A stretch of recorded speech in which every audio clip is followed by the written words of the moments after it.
Welcome back to Just Scribble for an unboxing of my first ever watercolors from Letter Sparrow.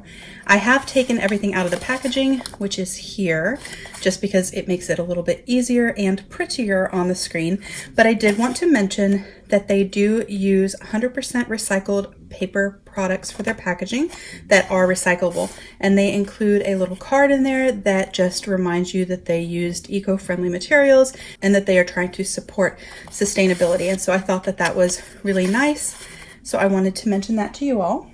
If you follow Brie from Documented Journey, then you have probably seen her use and rave about Letter Sparrow watercolors. Brie is a big fan of Daniel Smith watercolors, but she is also a huge fan of Letter Sparrow watercolors, which are handmade. And last year, she featured a collaboration that she did with them on a palette. And ever since then, I have been subscribed to their newsletter, and I have been building a sort of wish list of colors that they offer, but I had never pulled the trigger on actually buying some of their watercolors. And then this year, she announced her second collaboration with them, and I loved the palette. And because I was subscribed to their newsletter, I got access to purchase their palette pre-launch, and they did like a pre-release for those of us that subscribed, and so we could go on and order early before the actual launch date. And so I ordered mine as soon as I got the email, and they shipped out super fast, and I actually got these Monday, but because of work and all of that, I didn't have a day that I could film with natural light to share my new watercolors. So here we are sharing my watercolors. This is a thank you card that came in it, which is gorgeous with the beautiful lettering. And on the back, Kelly has left a little note about their next restock. I do suggest, if you do like these watercolors from my video or from Brie's videos, that you do check out their website, follow them on Instagram at Letter Sparrow, and sign up for their newsletter. And then this is their business card, also with the hand lettering, which is so pretty, and it's on a nice watercolor paper. But this is the palette, the tiny little pocket palette. So you may recall I use pocket palettes from the art toolkit. This is my normal art setup, my travel art setup. I have two different palettes in here. And the colors that are in these are here. I'll put a card up above so that you can see my videos that relate to this watercolor setup. But I do use these palettes all the time, as you can tell, because I need to clean them. And then I do have a tiny one like this that has a miniature version of my palettes, sans a few colors.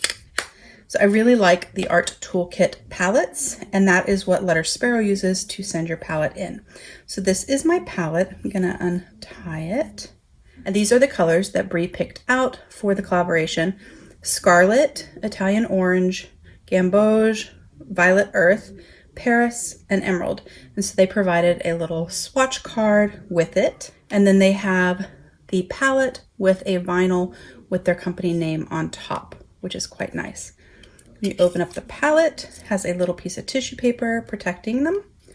And here are the gorgeous colors. They are so lovely. You can see that this has the same size pans in it that I'm using in this palette, whereas this has the teeny tiny pans, if I can get it open. So you can see the difference. You can put different size pans in these. They are magnetic, so they come out. And so you can swap them out or change out your palette for the season, etc. So this is the palette. And so what I thought we would do was some swatching and an art with me. So I'm gonna scooch some stuff to the side, move my little sheet there. And I made this is not going to completely fit on camera as I'm doing each swatch, but I will move it around so that you can see. Maybe I'll put it sideways. And then I thought we would do an art with me and fill in colors on the flowers that I sketched out. So this was my little page that I wanted to do to test these watercolors, as it is my first time.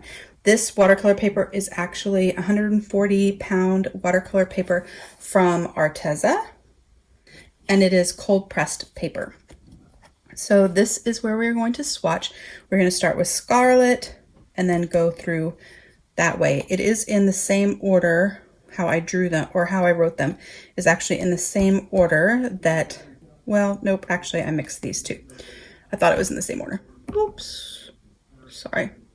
So we're going to go through and swatch them. I'm going to use this travel water brush. This is one of my small water brushes that I keep in my travel set, and that is what I'm going to use to do the swatching with, because I would most often use this brush or this set of brushes with this palette because of its size and it being a travel palette, but it will also work with normal sized brushes, which I pulled a few. So we will use those when painting the flowers. So I do want to say that this is my first time to use Letter Sparrows. So I am not super familiar with their watercolors and how they work on a page because I haven't done it myself, but I'm also definitely not a watercolor expert. So if you wanted a more expert review or expert tutorial, I would definitely check out Brie's channel. But you can see they behave really nicely on the page, and you can just layer and get them darker and then fade them out into a lighter color. The next one is Italian Orange.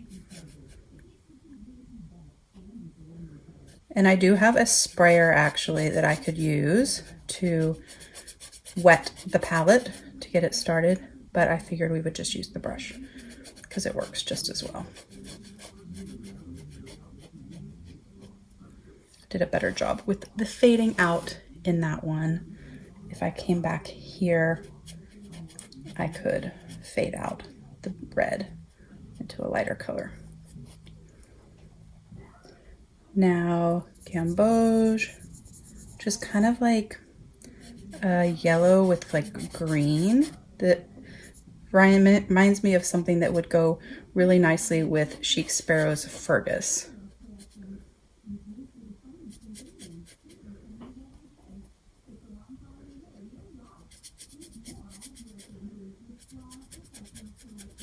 Just gonna fade that out, show you guys what it looks like. It's really pretty. Now we are going to go to Violet Earth, which is a sort of brown with like purple undertones. My angle on my hand is always so different when I'm doing this filming than it is if I was doing it sitting down at like my table, because I can't get my head into the screen and block y'all's view.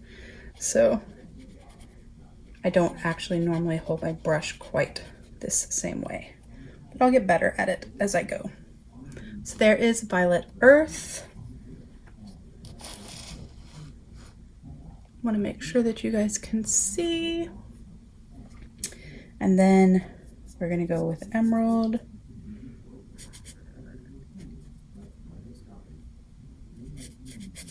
Which is super, super pigmented and really, really pretty.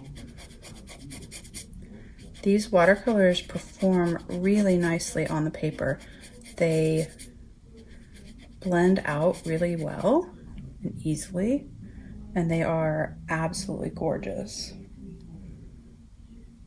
So I am cleaning off my brush between each one. This is actually an old cloth diaper from my kiddo. We did not use cloth diapers, but we used cloth diapers as burp rags. Like my favorite thing for a baby is using a cloth diaper for a burp rag.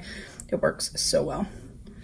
And since he's not a baby anymore, I tend to use some of his stuff for art and fountain pens, just so that I can keep them and use them as he gets older, but I get to keep them as kind of a memory.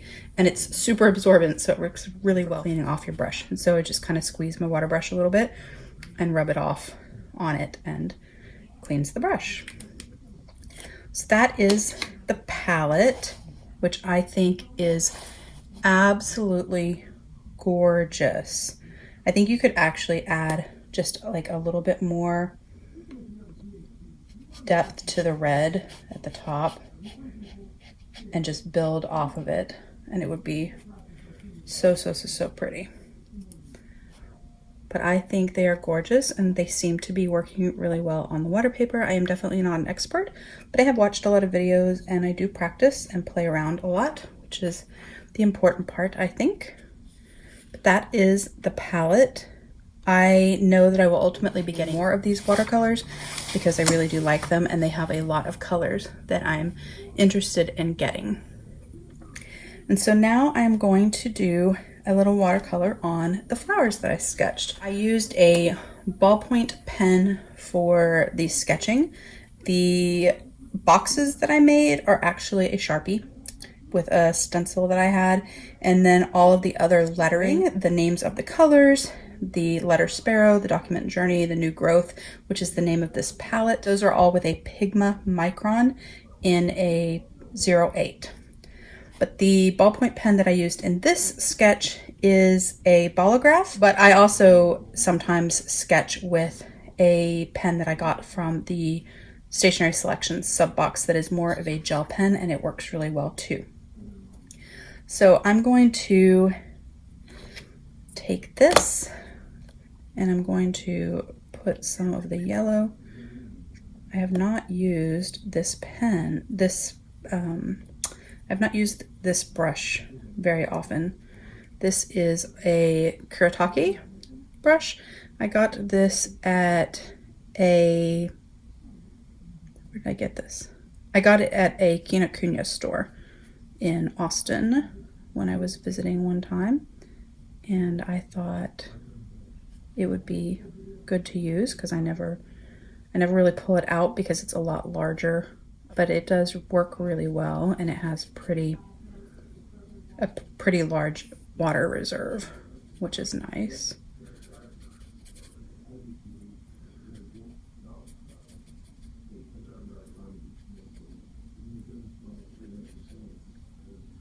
So I drew these sort of, I guess, sunflower-esque flowers. They are not any true real to life flower.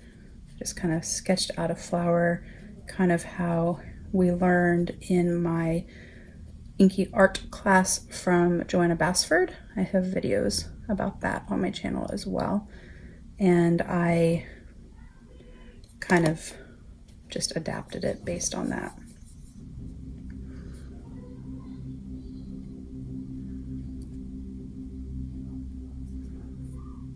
I don't do like art with me videos that often.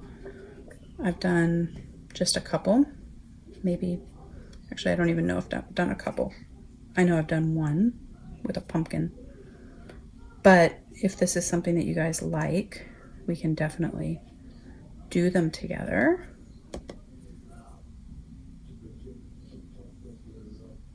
Like I said, I am not an expert. I just kind of play till it looks the way I think it should look, or until it's pretty.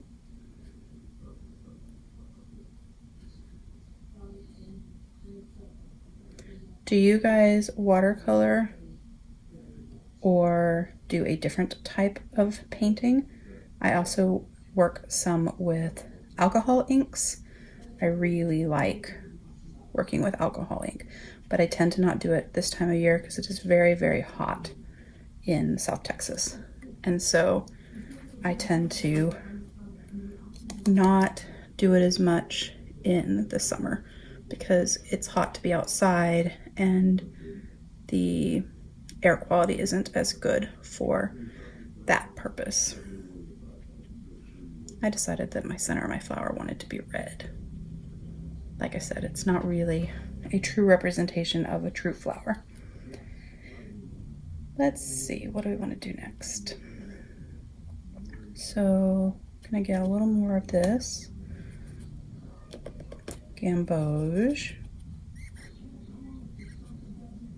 and we're gonna use a little bit more of the orange And we're gonna do the underside.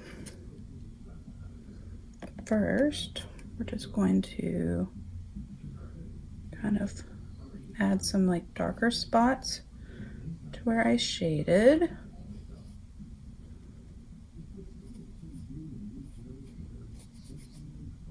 If you hear the TV in the other room, it's my family watching TV while I tape, trying to give me some space, so hopefully I can get some videos filmed for you guys today, since we really aren't doing anything for the 4th. I hope to have more time this weekend to do some videos as well.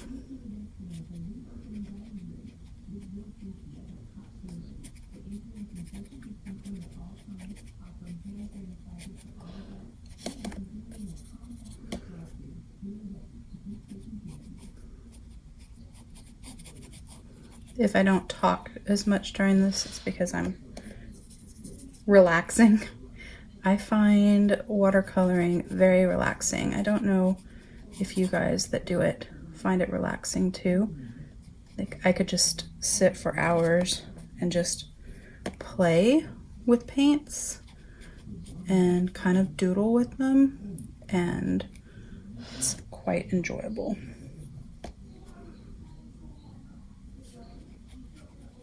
It's very opposite of my normal day-to-day job and life, and it kind of helps get me out of my perfectionist comfort zone, and so I tend to enjoy it from that aspect. Watercolor kind of, it doesn't have to be perfect, and it kind of can't, because the watercolor itself tends to decide on its own where it wants to go sometimes, and so you don't have as much control over the ultimate placement of things. And so because of that, it's really good if you are a control person and need to get out of that mindset and get some practice in being less perfect and less controlling. So there are my 2 flowers, and now we're going to do the leaves and the grass. So I'm actually going to pull out these brushes. So these are 3 of my round brushes. I bought these at Jerry's Artorama. This is a 0, this thick one is an 8, and this one is a 4. So we're going to use those to do the leaves. Wipe off the palette a little bit. We're gonna get some emerald. So I'm going to use this thicker one for the leaves, the 8.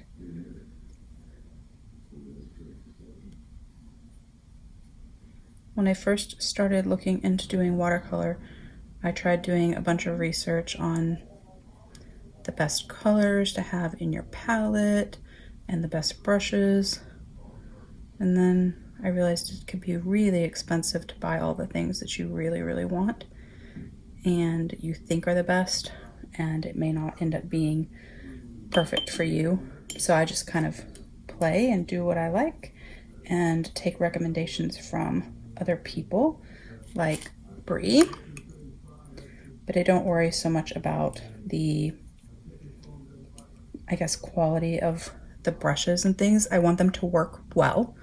Don't get me wrong, but my water brushes are my favorite.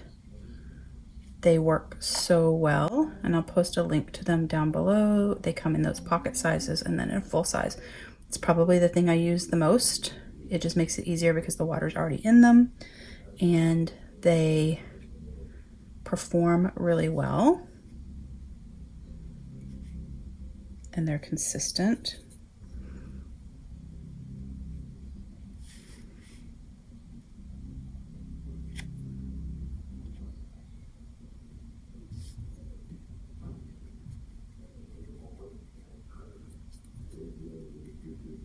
You guys will have to let me know if you would want to see more of my watercolor palettes, because I do have quite a few more watercolors than I've shown today in my pocket palettes. I have some full size and some store-bought palettes. And I also have some hydrocolors, which I have shared on Instagram, but I've not shared them here. So could definitely do video on that, or videos, if it's something you guys would actually be interested in.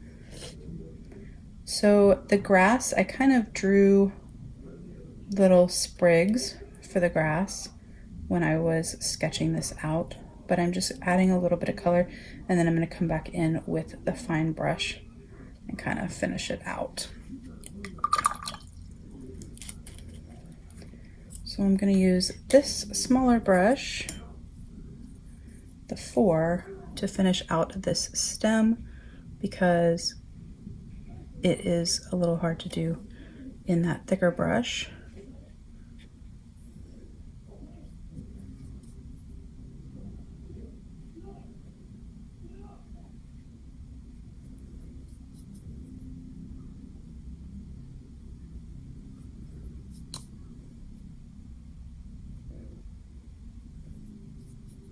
I did this sketch looking at a picture that I found on the internet. I find that that's often the best way to sketch, is for me just to look at a picture, and then from that picture I can kind of sketch something out.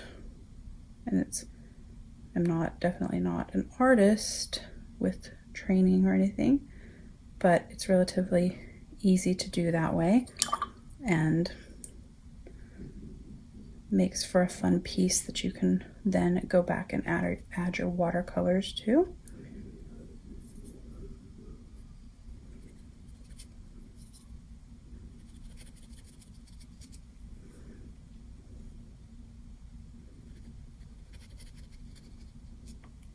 I do sometimes do plopping of watercolors on journal pages too, and just background watercolors. I did it the other day on a journal with me that I did with my stationery selection sub box, and I like that as well. You just have to be cognizant of how much water you're putting down, because especially in journaling paper, depending on the type of paper you're using, you can mess up like your spine and stuff because you get too much water on there.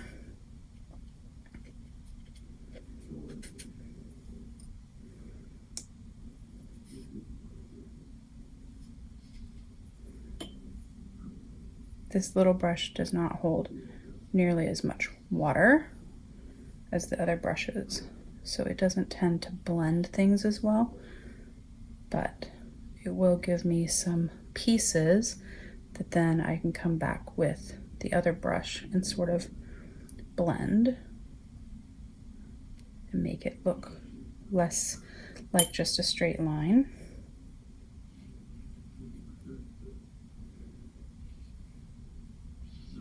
If you guys do art and watercolor, do you do nature, or do you do inanimate objects, abstracts? What do you guys do for your art? I tend to do bugs, or I guess insects, and plants, and some people, I guess, but in a more abstract way.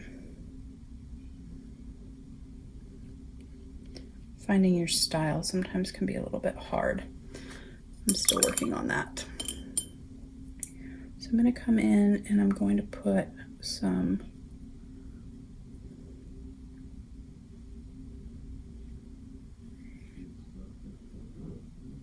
red inside this little guy.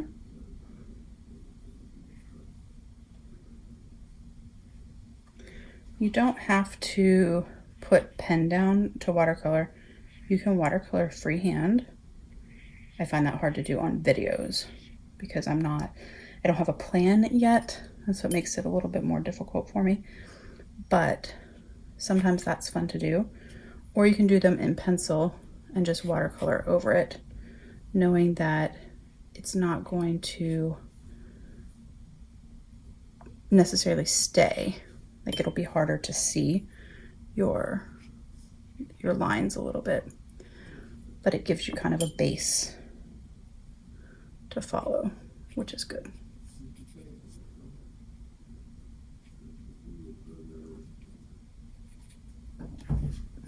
So we're going to go over this. What bug? Could I freeze this apple juice so I could drink it? Could you freeze it? Mm-hmm. You mean put it in the fridge? Uh-huh. Yeah, that's fine. Because I want to drink it, but it's too warm. Okay. Put it in the fridge, not the freezer. Okay, because the freezer would just make it like an ice pop. Mm-hmm.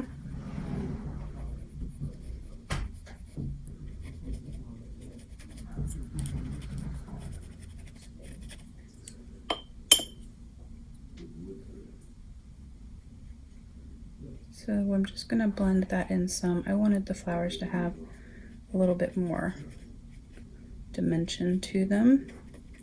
So adding a little bit more of the red in there and then kind of blending it in gave it what I was feeling. This one needs a little bit.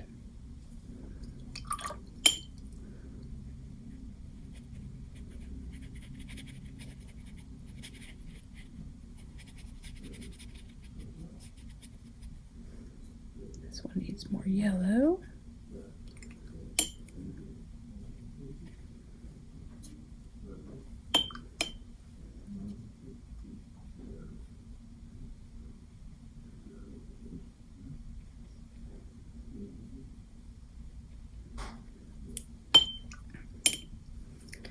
And then these down here, these are little petals as well. Kind of falling off the plant. So we're gonna add a little bit of color to that. And then I'm gonna put another little layer of red on top of that. And now we are just going to do a little bit of blending with my grass down here. So I'm really just gonna put some water on it first and try to get it to blend in a little bit, because I don't want them to be quite so straight like we drew them. It's more for layer and texture.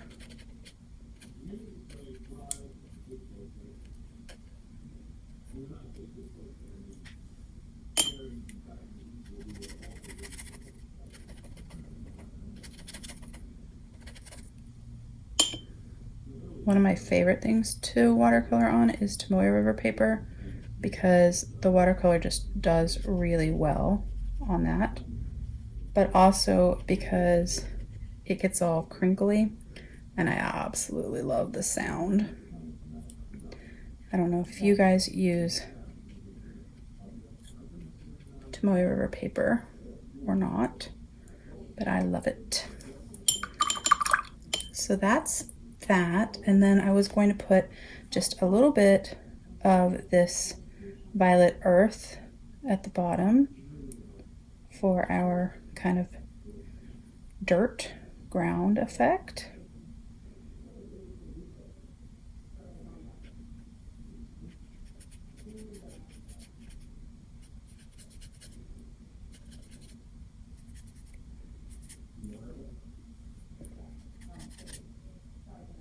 Do you guys have favorite YouTubers that you follow for your art? People you would recommend to me that I watch?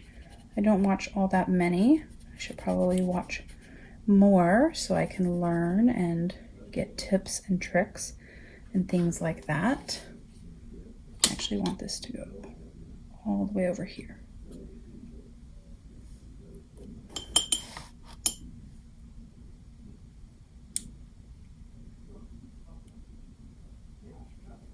like that. And then the last thing we're going to do is we're going to add some little bubbles. So I'm going to use this Paris turquoisey kind of blue color, and I am just going to add some little bubbles.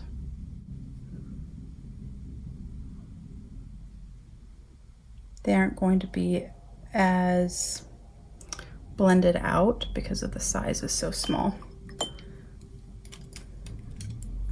but I think it makes some pretty color variation on the page.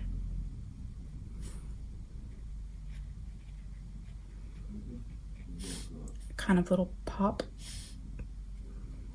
of color.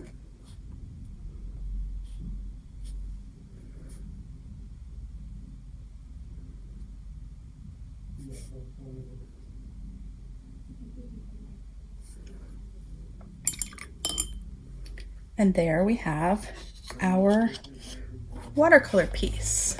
So I'm gonna lift it up so you guys can see the flowers, and then some little bubbles, and the ground that I put all the way through my little sample boxes.